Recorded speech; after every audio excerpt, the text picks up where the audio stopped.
Halo Sob, gimana kabar kalian? Semoga dalam keadaan sehat selalu dan buat yang lagi menjalankan ibadah puasa, semoga puasanya selalu lancar. Nah, di video kali ini aku tuh mau ngebahas soal gimana sih step awal yang kita lakuin kalau pertama kali kita itu pas gagal bayar atau awal kita gagal bayar dari pinjol. Yang pasti itu uh, kita ini pasti akan kena mental ya. Itu udah pasti, itu manusiawi. Kita stres, kita depresi, banyak pikiran, makan pun nggak enak, tidur pun nggak nyenyak. Pokoknya yang ada di kepala kita ya cuma tagihan, tagihan, dan tagihan. Nah itu mau bagaimana gitu. Itu ya pasti itu hal yang sangat manusiawi yang kita rasakan gitu. Karena saya sendiri waktu pas awal gagal bayar ya sama lah, yang namanya manusia pasti ngadepin hal seperti itu mentalnya pasti kena. Nah, pertama yang kalian lakuin, coba kalian itu nggak usah panik, apalagi sampai overthinking ngelakuin hal-hal yang nggak semestinya kalian lakukan. Kalian terus tenangin diri kalian. Setelah kalian tenang, coba berdamai dengan keadaan, berdamai dengan diri kita sendiri. Kita fokus terus, kita fokus, karena nggak akan terjadi apa-apa ke depan. Setelah semuanya tenang, langkah kedua, kita coba kondisikan orang-orang terdekat kita, terutama kalau kalian gagal bayar di legal, kalian kondisiin kontak darurat kalian. Kalian jelasin secara baik-baik. Terus kalian jelasin juga ke atasan di tempat kalian kerja atau kantor tempat kalian kerja. Kalian jujur aja gitu. Kalian kondisiin operator telepon karena si DC pasti akan mengganggu sekali mereka itu, karena memang dia pasti akan telepon ke kantor atau tempat kerja kita gitu. Setelah kalian kondisiin itu semua, terus langkah yang ketiga, kalian coba kesampingkan dulu itu semua tagihan. Kalian kesampingkan dulu aja, nggak usah terlalu pikirin. Tapi yang kalian pikirin adalah fokus ke kehidupan nyata kalian gitu. Kalian fokus ya kan, aktivitas. Kalian fokus ke keluarga kalian, itu lebih utama dan lebih penting lah daripada tagihan-tagihan kalian itu. Lantas gimana tagihannya? Nanti di step berikutnya saya coba bahas ya kan. Yang penting tuh orang terdekat kalian dulu aja gitu. Ya mungkin kalian bisa bercerita ya kan. Kalian butuh dukungan support, terutama moral di sini. Gitu.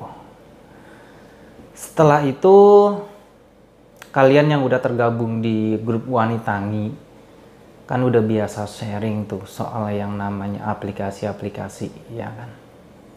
Ini langkah berikutnya ya.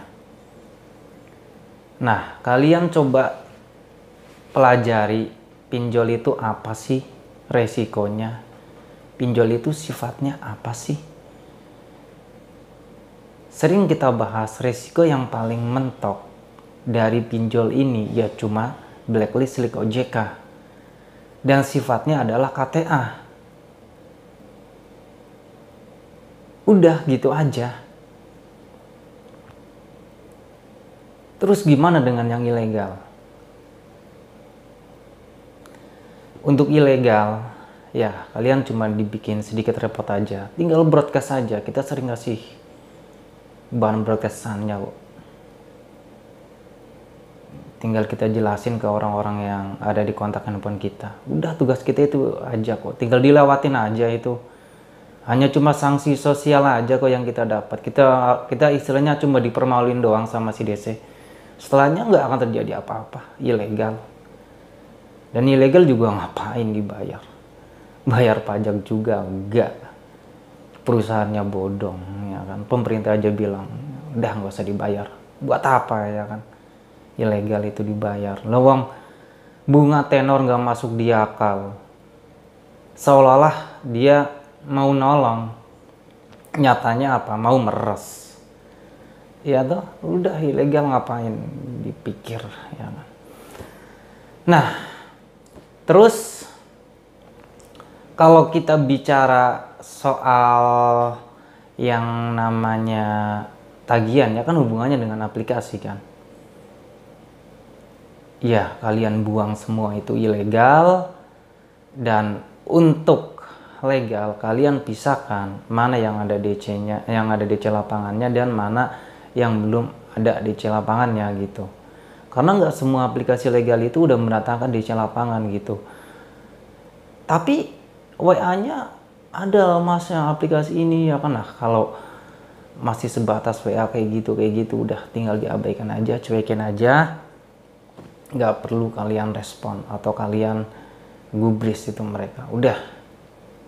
Nah, biasanya kalau untuk bill collector itu masih terfokus, masih kebanyakan ya. Kebanyakan terfokus itu masih di Jabodetabek gitu.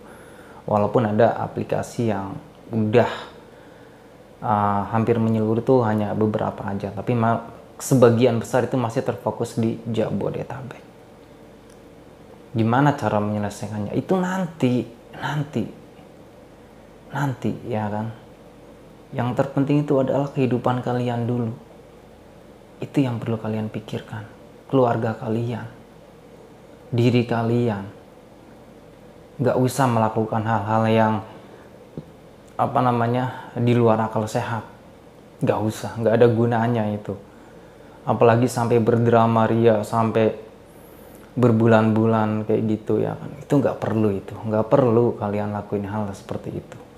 Cukup kalian pelajari resiko, sifatnya, ya kan. Udah ya kan. Pinjol itu KTA, kredit tanpa agunan. Jadi nggak ada cerita mereka bisa menyita aset kita dalam bentuk apapun gitu. Nggak bisa karena kita nggak pernah menjaminin aset kita. Jadi nggak usah perlu kalian repot-repot jual aset kalian, nggak perlu. Kalau kalian kerja dan ingin menyelesaikan itu tagihan, tinggal dikumpulin dulu aja. Toh kalau kita gagal bayar, nggak langsung tiba-tiba si DC langsung datang seminggu 2 minggu, enggak. Ada prosesnya itu. DC itu ada 2, desk collection dan bill collector. Bill collection di sini. Nah, kalau si desk collection ini yang biasa ribut-ribut di WA itu cuman kayak gitu-gitu aja. Nah, kalau kolektor lapangan yang datang ke yang visit lah ke tempat kita ya kan. Yang datang ke tempat kita ya udah tinggal nanti gimananya. Kalau kalian udah siap untuk dananya tinggal nego aja. Tinggal nego pokok bayar selesai. Gimana kalau tagihan saya besar? Nggak mungkin saya bayar sekaligus. Ya nggak bayar sekaligus juga kali, ya kan? Kita bisa kok dengan metode struktur ulang. Kita bikin perjanjian kontrak baru dengan mereka. Dengan nominal cicilan yang baru juga. Ya kan bisa ya kan. Utang saya 10 juta. Per bulan saya mampunya GoPay. Udah tinggal dinego aja ya kan. Saya mampunya itu GoPay. Gimana? Tapi saya mau menyelesaikan itu semua. Insya Allah bisa selama masih ada e-tiket gitu. Kalau pengen lebih cepat, saya mampunya per bulan 1 juta. Itu lebih bagus ya kan. Kalian tinggal pilih nanti ke depan ya kan. Ini aplikasi mana dulu yang mau saya selesaikan ya kan. Terus gimana kalau saya udah nggak bisa menyelesaikan semuanya? Ya udah paling mentok selik OJK. Yang penting kita udah jelasin semuanya. Kalau memang keadaan kita itu udah nggak mampu sekali untuk membayar itu semua. Karena kita memang udah kejerat gitu. Selebihnya ya udah terserah mereka. Selama mereka tidak melakukan yang namanya tindak pidana ya udah ya kan. Tinggal kita bilang apa adanya karena utang ini kan perdata gitu. Perdata. Jadi berapapun nominal kita gagal bayar ya kan. Nggak bisa dipidanakan gitu. Kita dilindungin sama HAM, ada undang-undangnya. Kalian cari aja sendiri. Ada itu. Yang kalau bahasa kitanya tuh seperti ini gini loh. Seseorang kalau tidak bisa memenuhi kewajibannya dalam membayar utang itu tidak bisa dipidanakan. Ada itu kalau bahasa kitanya seperti itu gitu. Kalau bahasa hukumnya ya pasti beda. Cuma kalau diartikan kurang lebih seperti itu gitu loh. Jadi nggak usah takut. Jadi buat kalian yang mungkin nemu video ini atau teman-teman dari grup yang melihat video ini yang baru di step gagal bayar, fokus ke diri kalian, fokus ke keluarga kalian, fokus menata ekonomi kalian. Itu yang utama. Ya selebihnya nanti udah ya, karena yang namanya tagihan itu hanya masalah waktu. Gitu, sambil sharing di grup mana aja yang harus diselesaikan lebih dahulu. Ya tak? Ya udah. Mungkin cukup seperti ini dulu aja. Di lain kesempatan saya akan bikin video lagi. Ya tentunya tentang solusi pinjol.